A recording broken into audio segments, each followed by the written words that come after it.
آپ کو طے کرنا پڑے گا. یہ وقت آنے والا ہے. میں دیکھ کر پک چکا ہوں. ہماری قوم یہ سوچ رہی ہے کہ وہ آدمی ہمارا دین کے اعتبار سے بھلا کرے گا جس کو آپ کے دین سے، آپ کے ایمان سے، آپ کے گندے عقیدوں سے، آپ کے گندے اعمال سے، آپ کی سود خوری سے، آپ کی رشوت خوری سے، آپ کی عورتوں کی بے پردگی سے، معاشروں میں پھیلی ہوئی گندگیوں سے کوئی سروکار نہیں، اور امت کے ذمہ دار اس سے لو لگا کر بیٹھے. سوچو میرے بھائیوں، ایک دعوت فکر دے رہا ہوں اگرچہ کہ بات نکل گئی ہے. ٹھنڈے دل سے سوچ کر فیصلہ لینا پڑے گا امت کو.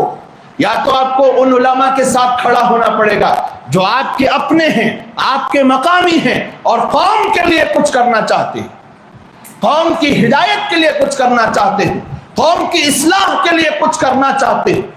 یا تو ان کے بازو بنو یا پھر پیٹ پجاریوں کے بازو بن کر اپنی زندگی، اپنے ایمان اور اپنے دین کو ختم کر لو اور اپنی نسلوں کے ایمان پر بھی فاتحہ پڑھ لو.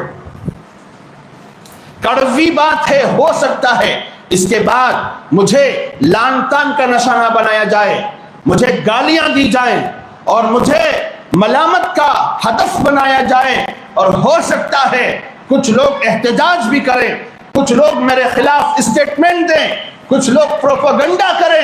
لیکن یاد رکھ لو، آج جو یہ بات میں کہہ رہا ہوں کہ آپ لوگوں کو فیصلہ کرنا پڑے گا، ایک دن میری بات آپ سمجھ کر رہیں گے. ضرور ایک دن ضرور سمجھیں گے کہ وہ دل جلا کیوں کہہ رہا تھا. جس دن آپ کی آنکھوں کے سامنے، آپ کے مسجدوں میں، مدرسوں میں، مکتبوں میں باہر سے آئے ہوئے وہ لوگ جو صرف اپنے پیٹ کے لیے جینا جانتے ہیں، امت کے لیے جینا نہیں جانتے، جب ان کی طرف سے خرابیاں آپ کے گھروں میں داخل ہوتی ہوئی اور آپ کے بچوں کے ایمان کو ختم کرتی ہوئی اور آپ کے بدعات کو پروموٹ کرتی ہوئی، رسومات کو پروموٹ کرتی ہوئی اور نظر آئیں گی، اس وقت آپ کو سمجھ میں آئے گا کہ یہ دل جلا اس وقت کیوں چیخ رہا تھا. میں مثال دے کر سمجھا رہا ہوں، مثال دے کر سمجھا رہا ہوں. جس مسجد میں امام کی ذمہ داری یہ ہوتی ہے کہ اپنے محلے میں جو گناہ عام ہو چکا ہے اس کا ذکر کرے، قرآن و حدیث کی روشنی میں اس کی ممانعت بیان کرے، لوگوں کو اس گناہ سے بچانے کی ترکیب کرے، ترغیب دے، واعظ و نصیحت کرے، حضور پاک صلی اللہ علیہ وسلم کے فرمودہ سنائے اور ان کو ڈرائے.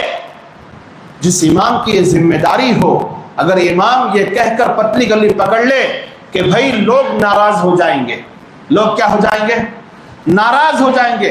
اگر ہم سود کے بارے میں بولتے ہیں، رشوت کے بارے میں بولتے ہیں اور بے پردگی کے بارے میں بولتے ہیں، دیگر گناہوں کے بارے میں بولتے ہیں، لوگ ناراض ہو جائیں گے. ارے تو نے بخاری کا دورہ، سیاستہ کا دورہ، قرآن کی تفسیر اس لیے نہیں پڑھی تھی کہ لوگوں سے ڈر کر خاموش بیٹھ جائے. تو نے قال اللہ قال رسول کی صدائیں مدرسوں میں بیٹھ کر اس لیے بلند نہیں کی تھی کہ لوگوں کے ڈرانے میں آ کر اپنی زبان کو بند کر کے صرف میٹھی میٹھی گفتگو کر کے اپنے بیانوں کو ختم کر لے.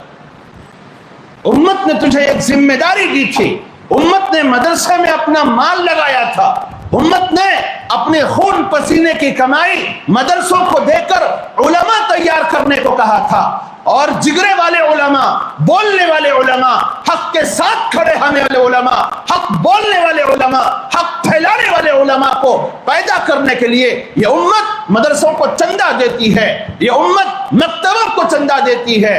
لیکن یہاں سے نکلنے والے صرف اپنی خواہشات کو پورا کرنے کے لیے، اپنی ضروریات کو پورا کرنے کے لیے اور اپنی منمانی ٹھڑپ کو پورا کرنے کے لیے لوگوں کے سامنے جمعہ کا قیمتی وقت میٹھی میٹھی باتیں کر کر، مہینے مہینے کی فضیلت سنا کر، محرم آیا تو محرم کی فضیلت، ذی الحجہ آیا تو ذی الحجہ کی فضیلت، سال ہا سال سے برسوں سے رٹے رٹائے جمعے کے خطبے سنا سنا کر فڑک کر دیا ہے. اکتا گئی ہے قوم کہ ہم نے اپنا مال تو لگایا تھا حق بولنے والے علماء کے لیے، اور حق پر جمنے والے علماء کے لیے، امت کی اصلاح کرنے والے علماء کے لیے۔ لیکن یہ کیا قوم آ رہی ہے، نہ کوئی سود کے خلاف بولتا ہے، نہ کوئی رشوت کے خلاف بولتا ہے، نہ کوئی بے پردگی کے خلاف بولتا ہے، نہ حق مال کھانے والوں کے خلاف کوئی ڈنکے کے چوٹ پر بولتا ہے۔ یہ کیسا مال آ گیا؟ امت نے آج مدرسوں کی طرف سے اس وجہ سے بھی بے التفاتی کرنا شروع کر دیا۔ یہ سب وہ کڑوی حقیقتیں ہیں جسے وقت پر سننا اور سمجھنا بہت ضروری ہے۔ ہو سکتا ہے